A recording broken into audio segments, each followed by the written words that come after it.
नमस्कार। Astrology pro channel में मैं दीपक लोहनी आपका हार्दिक स्वागत करता हूं। आज एक कुंडली का अध्ययन करने जा रहा हूं। यह एक ऐसे व्यक्ति की कुंडली है जो किसी परिचय के मोहताज नहीं है। भारत में धन कुबेरों में जिनका नाम शीर्ष पर है। आप समझ गए होंगे मैं किसकी बात करने जा रहा हूं।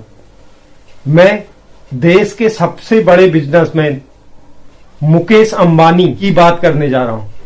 आज हम मुकेश अंबानी की कुंडली का अध्ययन करेंगे और जानेंगे कि यह इनकी कुंडली में ऐसे कौन से ग्रह हैं जिनकी वजह से ये भारत के सबसे अधिक धनी व्यक्तियों में गिने जाते हैं। यह अपना पैसा केवल बिजनेस में ही नहीं लगाते वरन सिनेमा, क्रिकेट और चमक धमक वाली जगहों में ही इनके पैसे लगते हैं। यह अपने घर और रहन सहन के लिए सबसे ज्यादा चर्चित है। भारत के शीर्ष व्यक्तियों में इनकी गिनती होती है। तो जो यह योग के जीवन में बना हुआ है यह किस वजह से है, इस चीज पर आज हम विचार करेंगे। और कुंडली में ग्रहों की क्या स्थिति इस तरह से बनी हुई है कि यह भारत के सबसे बड़े धन कुबेर में इनकी गिनती होती है। उससे पहले अगर कोई दर्शक चैनल पर नए हैं तो चैनल को लाइक कीजिए, शेयर कीजिए, सब्सक्राइब कीजिए और बेल आइकन को जरूर दबाइए जिससे आगे आने वाली वीडियो का नोटिफिकेशन आपको प्राप्त हो। तो चलिए चलते हैं कुंडली की तरफ। यह इनकी तुला लग्न की कुंडली है जिसमें लग्न स्थान में 7 का अंक यानी तुला, जिस राशि के स्वामी होते हैं शुक्र, और शुक्र इस कुंडली में जाकर सप्तम स्थान में विराजमान है।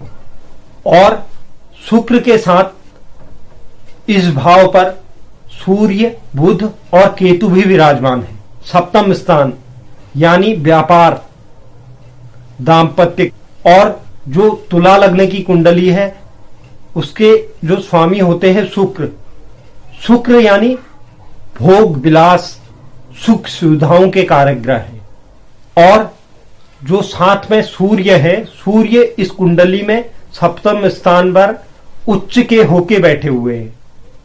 सूर्य किसी भी कुंडली में अगर एक मेष राशि में, एक के अंक में यानी मेष राशि में अगर विराजमान होते हैं तो वह सूर्य उच्च की स्थिति में होते हैं। और साथ में बुध भी इसी भाव पर विराजमान है। तो सूर्य और बुध के साथ होने की वजह से इस भाव पर बुधादित्य योग का भी निर्माण हो रहा है। इसके अलावा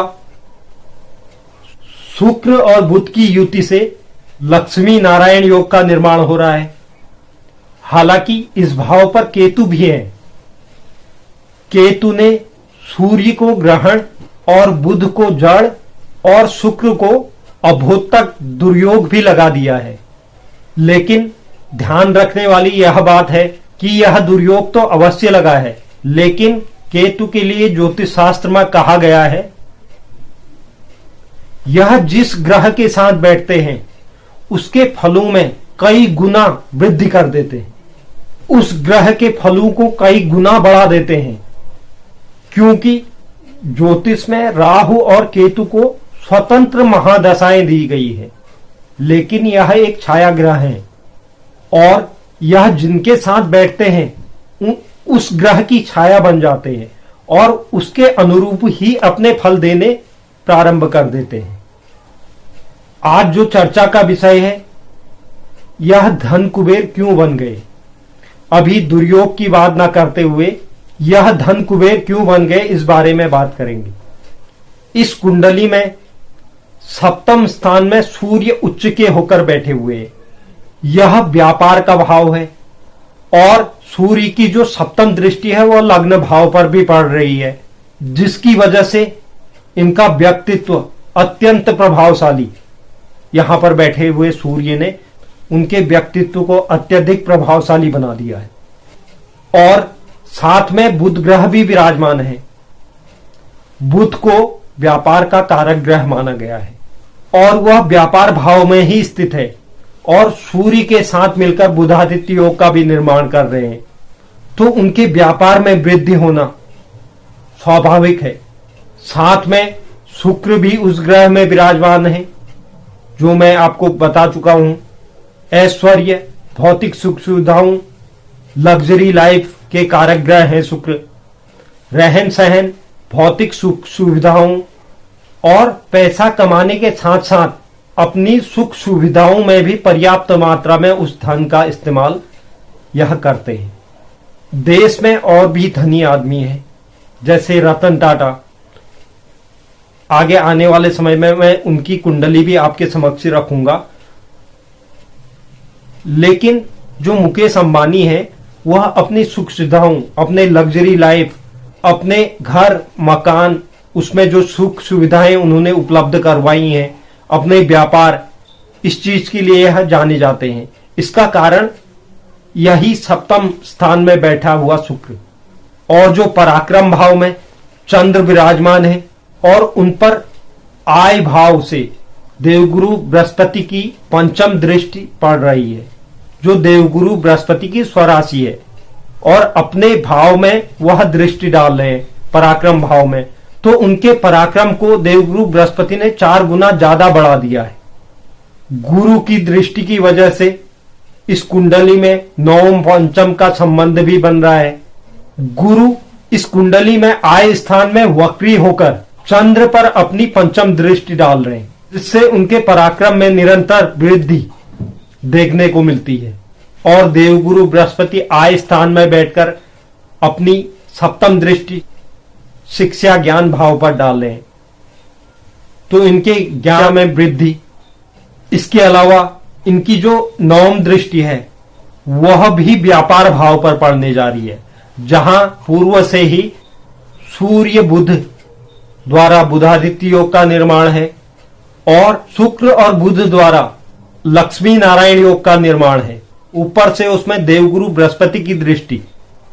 तो व्यापार में हर क्षेत्र से इन्हें देवगुरु बृहस्पति की 9वीं दृष्टि की वजह से इनके व्यापार में रोज नए नए प्रयोग देखने को मिलते हैं।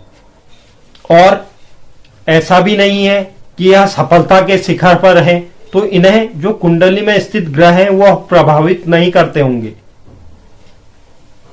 प्रभावित जरूर करते होंगे।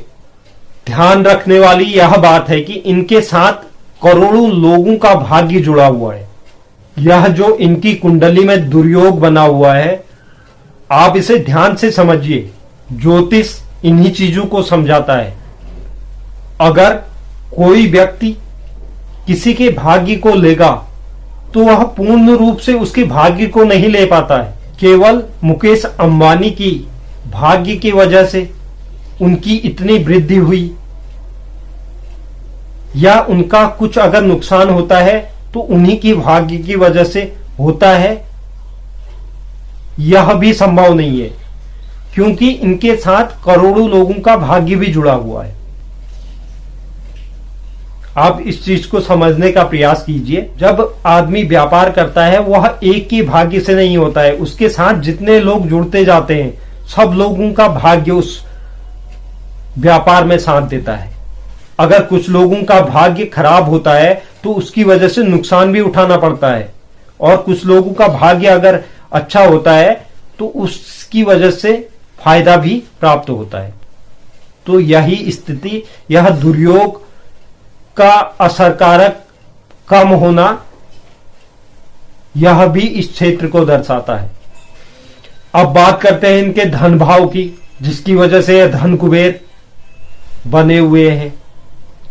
इनके धन भाव में शनि ग्रह बैठे हुए हैं, जो मंगल की राशि में विराजमान है। यह जो धन भाव है इसमें मंगल की राशि विराजमान है, और मंगल की सप्तम दृष्टि भी उसमें पड़ने जा रही है, अपने ही राशि में, अपने ही भाव पर। और यह जो द्वितीय भाव होता है यह पैतृक संपत्ति का भी भाव कहा जाता है।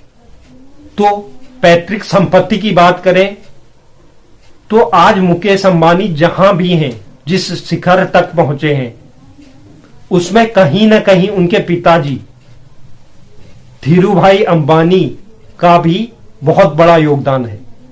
अगर इनके पिता यह बीज नहीं डालते तो आज इतना बड़ा व्यापार खड़ा नहीं होता है।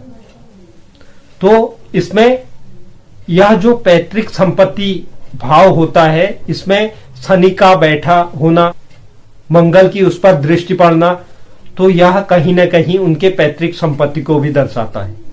और बात करें चंद्र ग्रह पराक्रम स्थान देवगुरु बृहस्पति की राशि में विराजमान है। पराक्रम के स्वामी आय भाव में बैठकर पराक्रम की वजह से आय में निरंतर वृद्धि कर रहे हैं। इनकी कुंडली में जो यह ग्रहों का योग बना हुआ है, यह बहुत कम देखने को मिलता है। व्यापार स्थान में व्यापार के कारक ग्रह बैठे हुए हैं और सूर्य की उसी भाव पर उच्च की स्थिति में बैठे रहना और लग्जरी भौतिक सुखों के कारक ग्रह का साथ में बैठे रहना,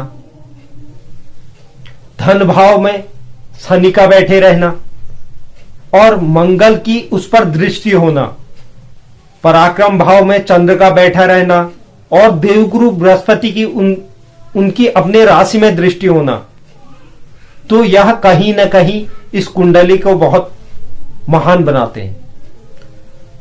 तो यह जो ग्रहों का योग है, इसी की वजह से यह धन कुबेरों में शीर्ष श्रेणी पर पहुंचे हैं।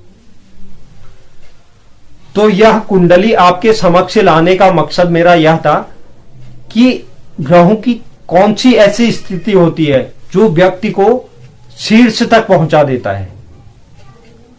तो उम्मीद करता हूं कि ग्रहों की जो यह स्थिति इनकी कुंडली में बनी हुई है, आप अच्छी तरह समझ गए होंगे।